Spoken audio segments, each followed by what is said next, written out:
नमो बुद्धाय, जय शिवराय, जय भीम. सावळे गुरुजी यूट्यूब चॅनलच्या माध्यमातून आपलं सर्वांचं स्वागत. बंधू आणि भगिनींनो, मागच्या वेळेस आपण पाना ते पाता या शिलावर व्हिडिओ टाकला होता. त्या शिलामध्ये आपण बऱ्यापैकी सांगितलं होतं त्या शिलाबद्दल. आता आपण दुसऱ्या शिलाबद्दल बोलणार आहोत. दुसरं शिल म्हणजे आदिन्न दाना वेरमणी सिक्कापदं समादयामि. तर आदिन्न दाना वेरमणी सिक्कापदं समादयामि या शिलाचा सारासार अर्थ असा लावला जातो की मी चोरी करण्यापासून अलिप्त राहील. परंतु हा जरी त्याचा अर्थ असला तरी शील काय आहे की आदिन्न दाना. आदिन्न दाना म्हणजे काय की न दिलेलं दान मी स्वीकारणार नाही, किंवा जी वस्तू लोक मला देणार नाही ती वस्तू मी घेणार नाही, हा या शिलाचा शब्दशः अर्थ होतो. आणि भगवान बुद्धांना सुद्धा हाच अर्थ अपेक्षित आहे. आता प्रत्यक्ष चोरी जी असते ती सराईत गुन्हेगार करत असतात, आणि त्या चोरीचे जे काही परिणाम असतील ते गुन्हेगार ते भोगत असतात. परंतु सर्वसामान्य माणूस हा तशी चोरी करत नाही. मग तो काय करतो तर तो अनैतिक मार्गाने पैसे कमवण्याचा प्रयत्न करतो, संपत्ती जमा करतो, आणि अशा प्रकारची जी संपत्ती असते ती सुद्धा चोरीतच जमा होते. परंतु ही प्रत्यक्ष चोरी नसल्यामुळे लोकांना याचे काहीच वाटत नाही आणि ते अगदी निर्ढावल्यासारखे वागत असतात. आता जे पैसे लोक खुशीने देत नाहीत, किंवा जे पैसे देताना त्यांना खूप त्रास होतो, त्यांच्या जीवावर येतं, त्यांचं रक्त जळतं,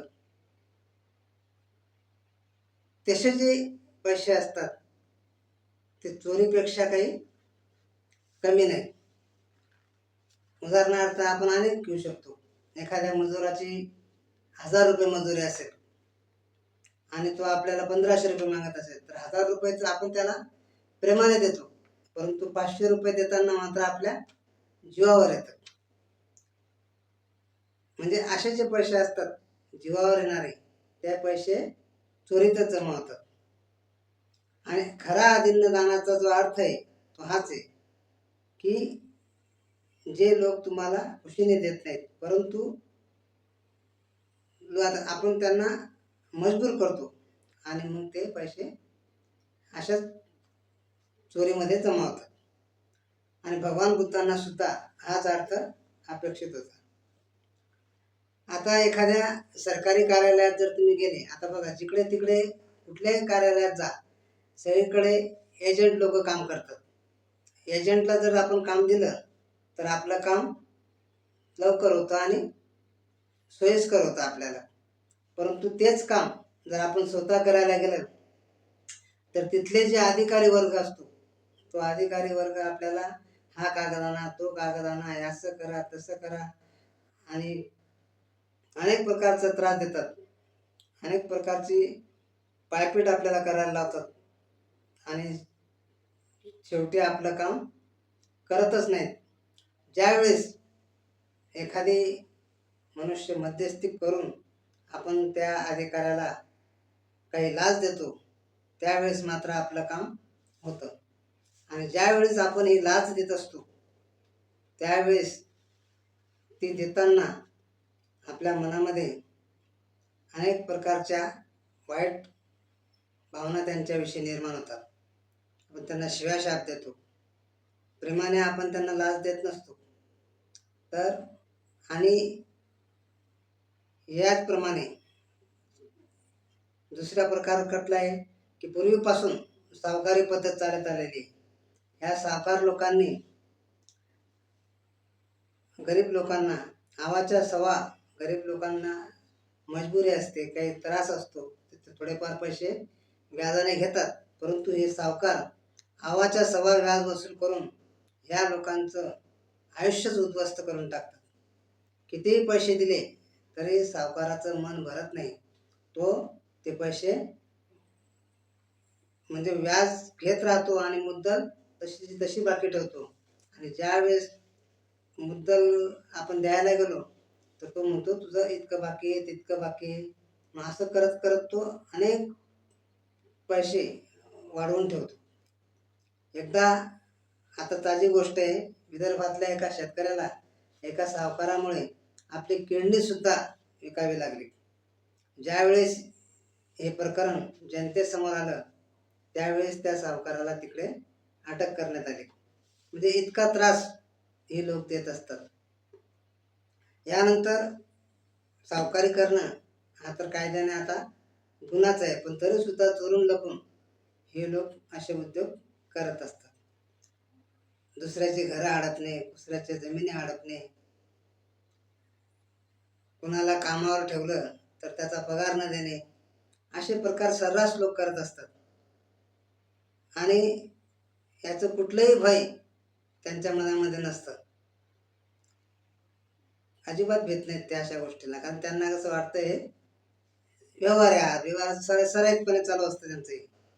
परंतु बंधूंनो, आपण आपल्या महापुरुषांचा जर विचार केला तर आपल्याकडे छत्रपती शिवाजी महाराजांचा खूप मोठा आदर्श आहे की त्यांनी आपल्या सैनिकांना कडक आदेश दिला होता की शेतकऱ्याच्या बांधावर पडलेल्या काडीला सुद्धा तुम्ही हात लावता कामा नये. इतका मोठा आदर्श आपल्याला छत्रपती शिवरायांनी घालून दिलेला होता. कारण जे कर्म आपण करत असतो ते महापाप असतं आणि या कर्माच्या परिणामाला आपल्याला सामोरं जावंच लागतं. कारण कर्माचा एक सिद्धांत आहे, जसे करावे तसे भरावे. कर्म नेहमी फिरून येत असतं. आपण जे काही कर्म करत असतो ते कर्म आपल्याला शेवटी भोगावंच लागतं. आणि म्हणून अशी कर्मांपासून आपण दूर राहायला पाहिजे. या शिलाचा सकारात्मक अर्थ आहे, मी मुक्त असते दान करेन. दान केल्याने माणसाला पुण्य लाभतं, आशीर्वाद मिळतो किंवा आत्मिक समाधान मात्र नक्की होते. त्याला बरं वाटतं, तो समाधानी होतो. त्याचप्रमाणे जर दान केल्याने आशीर्वाद मिळतो, पुण्य लाभतं, आत्मिक समाधान मिळतो, मग हे जे पाप आहे याचप्रमाणे हे असे उद्योग केल्याने पाप प्राप्त होते. लोकांच्या शिव्याशाप लागतात, बदुआ लागतात. आणि त्यांच्यामध्ये थोडी जरी नीती असेल तर काय होतं, अपराधीपणाची भावना जागृत होते. त्यामुळे माणसाची मनक शांती नष्ट होते. त्याला मनक शांती ही कधीच लाभत नाही. आपल्याकडे एक म्हण आहे, पापाला नाही मायबाप, बापाचा घडा भरे आपोआप. जे लोक अशा प्रकारचे कृत्य करत असतात त्यांना कधीच बरकत नसते. उदाहरणार्थ, एकदा एक चोर आपल्या मुलाला घेऊन चोरी करायला जातो. तो त्याला सांगतो की मी ह्या घरात अनेकदा चोरी केलेली आहे आणि तुझा पहिलीच वेळ आहे, त्यामुळे मी तुला या ठिकाणी नेत आहे. कारण या घरातले लोक असे आहेत की काही आवाज झाला, काही झाला तरी ते उठत नाहीत आणि तुझी पहिलीच वेळ असल्यामुळे तुला इथं चोरी करणं सोपी जाईल. आणि म्हणून तो त्या ठिकाणी त्या मुलाला घेऊन जातो.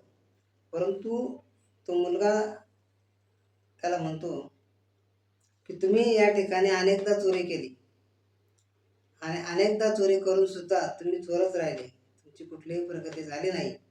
आणि या लोकांचे अनेकदा चोरी होऊन सुद्धा ते श्रीमंतच राहिले. मग ज्या कामाने जर माणसाची प्रगतीच होत नसेल तर ते काम करण्यात काय अर्थ. आणि तो मुलगा त्या बापाला सांगतो की मी हे काम करणार नाही, कारण याच्यामध्ये कुठल्याही प्रकारचं तथ्य नसतं, त्याला बरकत नसते. ज्या लोकांची चोरी झालेली आहे ते लोक श्रीमंत होत आहेत आणि तू चोऱ्या करतो पण तू गरीब होत आहे. आणि दुसरी गोष्ट, चोरी करणं हा आपल्या कित्येक पिढ्यांना लागलेला कलंक असतो. पिढ्यानपिढ्या हा कलंक पुसला जात नाही. आणि त्या चोरी करणाऱ्यांचे किंवा असले उद्योग करणाऱ्यांचे जे पुढच्या पिढ्या असतात त्या नेहमी दारिद्र्यात जीवन जगत असतात, कारण त्यांनी लोकांचे फुकाचे पैसे खाल्लेले असतात, फुकटचं खाल्लेले असतात. त्यामुळे अशा उद्योग माणसाने करू नये. या शिलाचा सकारात्मक अर्थ आपण पाहिला की मुक्त असते दान करणे. माणसाकडे खूप काही असते परंतु त्याला दान देण्याची नियत त्याच्याकडे नसते. माणसाकडे दान देण्याची वृत्ती असली पाहिजे. काही लोकांकडे काहीच नसते परंतु त्यांच्याकडे दान देण्याची वृत्ती असते. तो काही लोकांकडे भरपूर असतं पण ते देत नाहीत. ते म्हणतात आमच्याकडे जेव्हा एवढा पैसा येईल तेव्हा आम्ही दान देऊ, परंतु ते दान देत नाहीत. बाबासाहेब काय सांगतात की तुमच्या कमाईतला 20वा हिस्सा तुम्ही दान करा. जे तुम्ही कमवता त्यातला सर्वच सर्व भाग तुम्ही खाता कामा नये. तो भाग इतरांसाठी आपण खर्च केला पाहिजे, दान केला पाहिजे. परंतु दान करण्यासाठी सुद्धा काय लागतं, देण्याची वृत्ती असावी लागते. जे लोक देत असतात त्याच लोक श्रीमंत होत असतात, कारण दान देणारा मनुष्य हा कधीही गरीब होत नाही. विंदा करंदीकर म्हणतात की देणाऱ्याने देत जावे, घेणाऱ्याने घेत जावे, घेणाऱ्याने घेता घेता देणाऱ्याचे हात घ्यावे.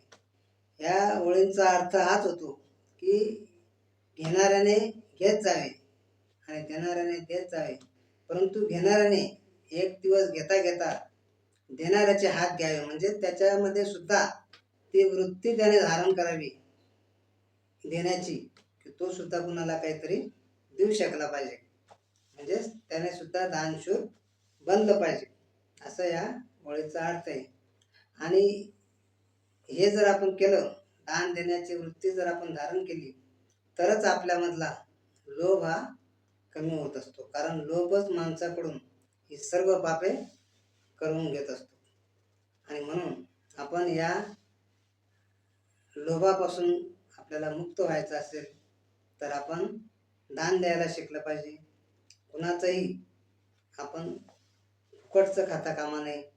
एवढं जरी आपल्याला या शिलामध्ये समजलं तरी आपण हे शील पाळल्यासारखं होईल. एवढंच या ठिकाणी सांगतो आणि इथेच थांबतो. बुद्धाच्या धम्माच्या संघाच्या बलाने आपलं सर्वांचं जयमंगल हो अशी अपेक्षा व्यक्त करतो. जय भीम, जय संविधान.